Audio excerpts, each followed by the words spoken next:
Carter wakes up at the crash site with her phone ringing. It's Finch checking on her and urging her to leave.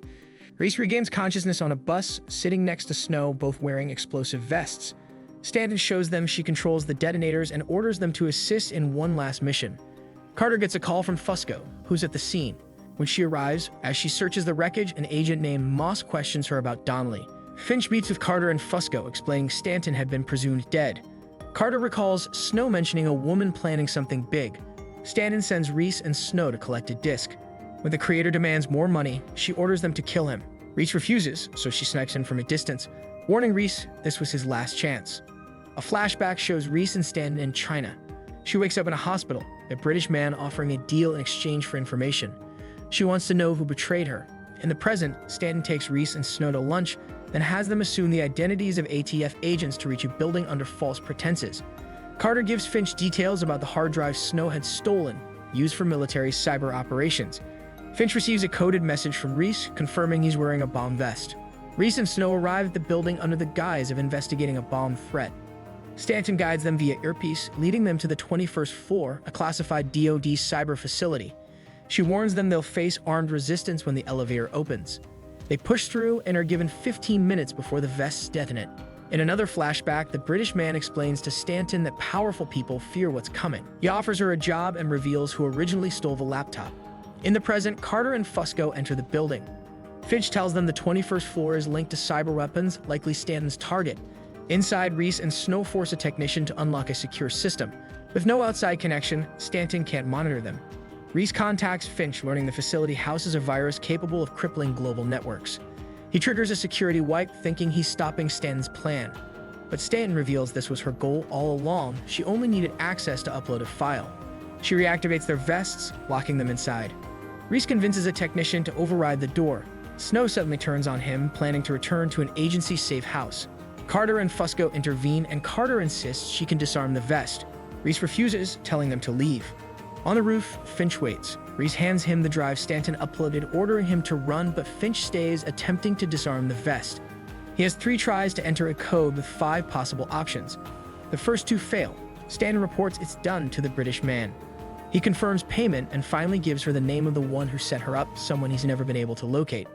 On his final attempt, Finch cracks the code with 7 seconds left, disabling the vest. Stanton gets into her car, finding Snow waiting in the backseat. The FBI concludes Snow was the man in the suit, ending her hunt. Finch can't determine what Stanton uploaded, only that it will activate in 5 months. Before she died, Stanton learned the name of the person who betrayed her, Harold Finch. Logan Pierce plays pickup basketball. A college dropout turned billionaire, he co-founded the social network Friendzar with Justin Ogilvy. Fusco and Carter discuss Davidson's murder, with Carter noting Still's disappearance. Finch calls Carter with details on Pierce. At the event, Reese watches Pierce interact with Ogilvy and their lawyer, Jeremy Campbell. He also notices Pierce having an affair with Cynthia Kamen, whose husband's rival social network is struggling. Pierce sneaks away in a helicopter. Finch, posing as a dry cleaner employee, swaps Pierce's credit card with a trackable one. Meanwhile, Pierce continues clashing with Melbourne. Pierce's brakes fail, but Finch removes malware in time. Pierce hops in a cab and Reese suggests a new approach. Reese forces his way into Pierce's office, offering protection. Pierce, intrigued, agrees. In 2009 flashback, Finch and Ingram argue about their work. Finch is ready to move on. Ingram is fixated on the machine. Reese learns Morton accused Pierce of stealing her site's technology. They suspect she hacked his car. Finch reveals the board ousted Pierce as CEO. When Pierce's drink is spiked, Reese saves him. Later, Pierce talks about his father's business failure and his belief that human connection is the only constant. Pierce tracks Reese to his meeting with Finch, curious about their mission. Instead of a safe house, he suggests an off-the-grid hideout, flying Reese to a remote location. Carter finds a partial fingerprint on Pierce's poisoned glass, Campbell's. Campbell, lured by a fake text from Pierce, arrives at their bar hideout. Reese cuffs Campbell, believing the threat is neutralized, but Pierce's arriving friends suggest otherwise.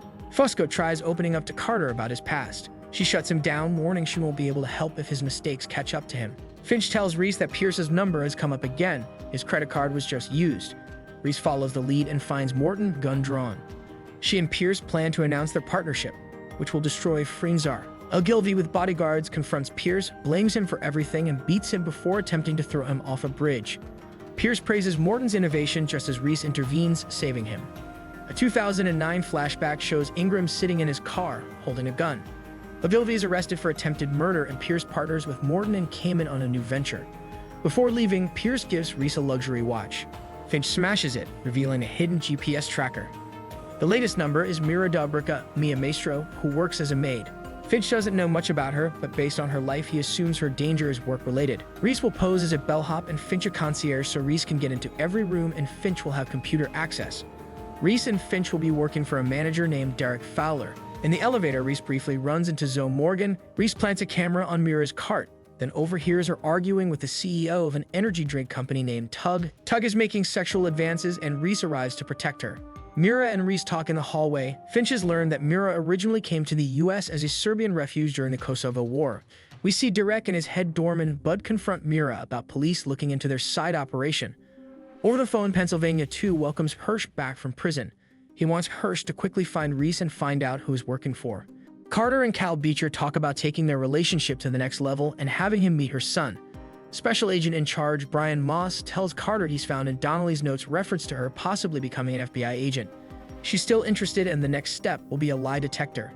Reese notices potential prostitutes at the hotel's bar and wonders if that might be Derek's side business.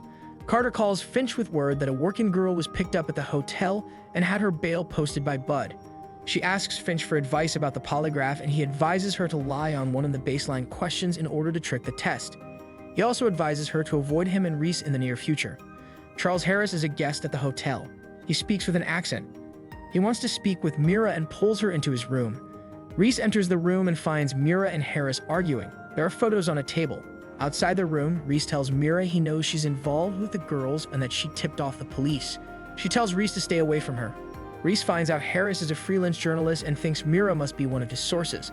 A suspicious-looking man in a turtleneck has been sitting in the lobby all day.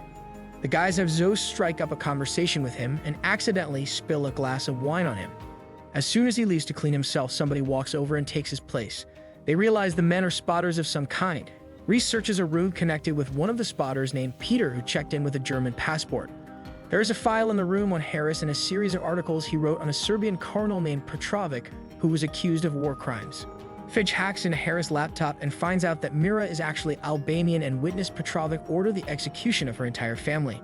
She changed her ethnicity and name for protection. Reese shoots one of the spotters just before he can kill Mira. She realizes the danger she is in. Finch loses his connection to Harris' floor and sends Reese to the room. Carter begins her polygraph. She admits to smoking marijuana in college, which is a lie. Harris is missing and there is a blood stain on the wall. Using her phone, he finds a microphone in one of the lamps in Harris' room. He follows the cord to the room next door and manages to take out another operative. Mira makes a run for it but ducks into an elevator containing another member of the hit squad. Finch stops the elevator. Fusco calls Reese with word the hit squad member are moving out with Harris' body. Finch tells him to make sure they don't leave the hotel. The assassin wants to know the location of Harris' recording of another witness. Reese arrives on the scene and takes out the man. Mira won't leave without the recording. Fusco takes out the men who are with Harris' body. Hirsch calls Pennsylvania 2 with word that something is happening at the hotel. Reese sends Mira with Fusco and tells Finch they need to leave. During Carter's polygraph, somebody pops into the room. She is then asked questions about Beecher and informed there are ongoing investigations into him. Reese gets the recording from Mira's locker. Derek wants to know what is happening. Reese knocks him out and leaves. On Reese's way out of the hotel, Hirsch shows up behind him and puts a gun to his head. Carter is told her offer to join the FBI has been rescinded. It sounds as if the reason is her relationship to Beecher. Fusco arrives at the station with Mira. One of the assassins is also there, pretending to have been mugged. Hirsch takes Reese to the kitchen and asks him who he works for. The two end up fighting and Reese is able to stab him. The assassin makes a break for Mira. He gets a wire around her neck, but Carter shoots him and saves her. We see that Petrovic will stand trial. Finch has purchased the hotel and made Mira the manager. Hirsch calls Pennsylvania 2 from his hospital bed. We see Pennsylvania 2 preparing for a state dinner, and that his new assistant is none other than Root. In present-day Berlin, an English-speaking woman, Sam Shaw, is cornered by two men. They pull out guns. Shaw swiftly eliminates them and knocks out the officer. A voice in her ear asks about Bekti. Shaw and her partner track suspects to an apartment where they're assembling a dirty bomb. Using gas, they neutralize the group and secure the explosive.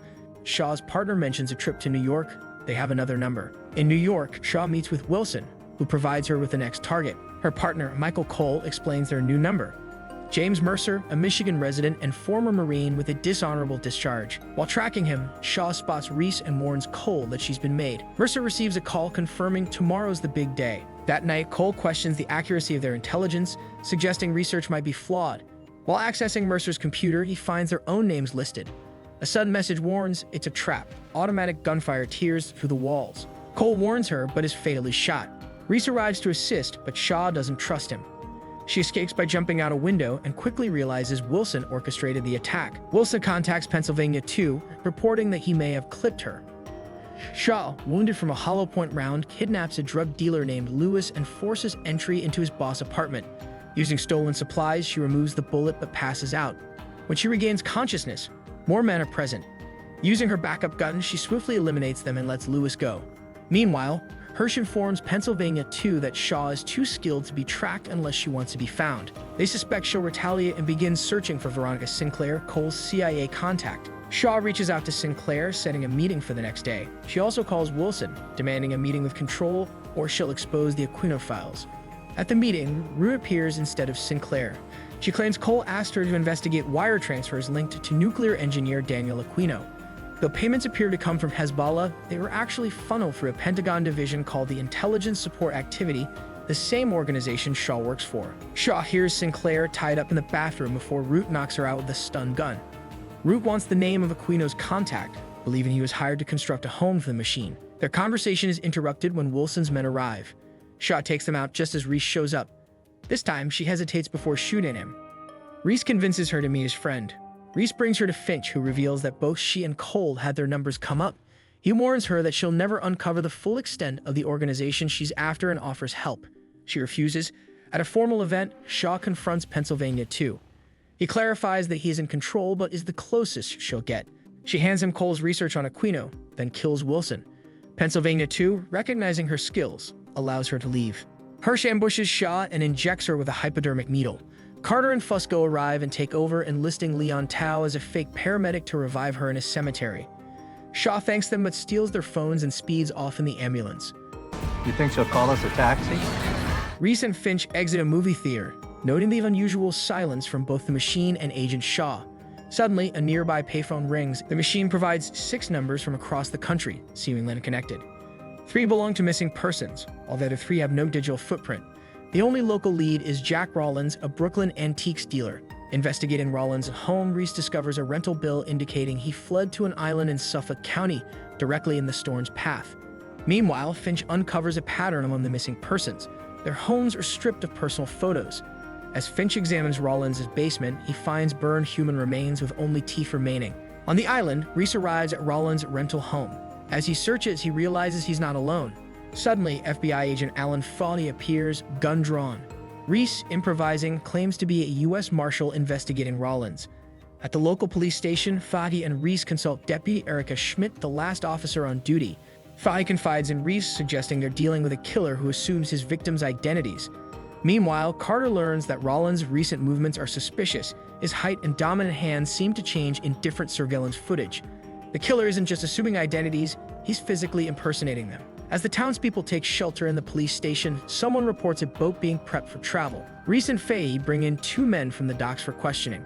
One, Victor Enquist, acts nervous but insists he's hiding nothing. Then, the power goes out.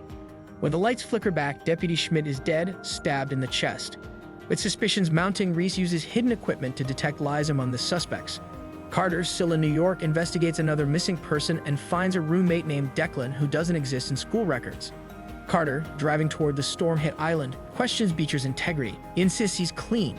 At the docks, Reese finds marijuana in Victor's boat, confirming his smuggling activities. Before he can react, Ethan attacks him, knocking him unconscious. When he wakes, he finds a body in Ethan's trunk, dressed in an FBI jacket. At the police station, Finch pieces it together. Fahey is the killer. Before he can act, Fahey holds him at gunpoint, promising to harm civilians if Finch resists. He claims he's living better lives than his victims. Reese regains control at the dock while Carter arrives at the police station. She shoots Fahey before he can pull the trigger on Finch. However, Fahey wears body armor and rises again, only to be gunned down by Beecher. In the aftermath, Reese acknowledges the machine's brilliance in uncovering the false identities, but Finch remains uneasy. The machine was silent for 3 days. If it went dark once, could it happen again? And there you have it, another set of episodes that would keep you wondering and curious for more. Make sure to like, subscribe, and ring the bell icon for upcoming recaps.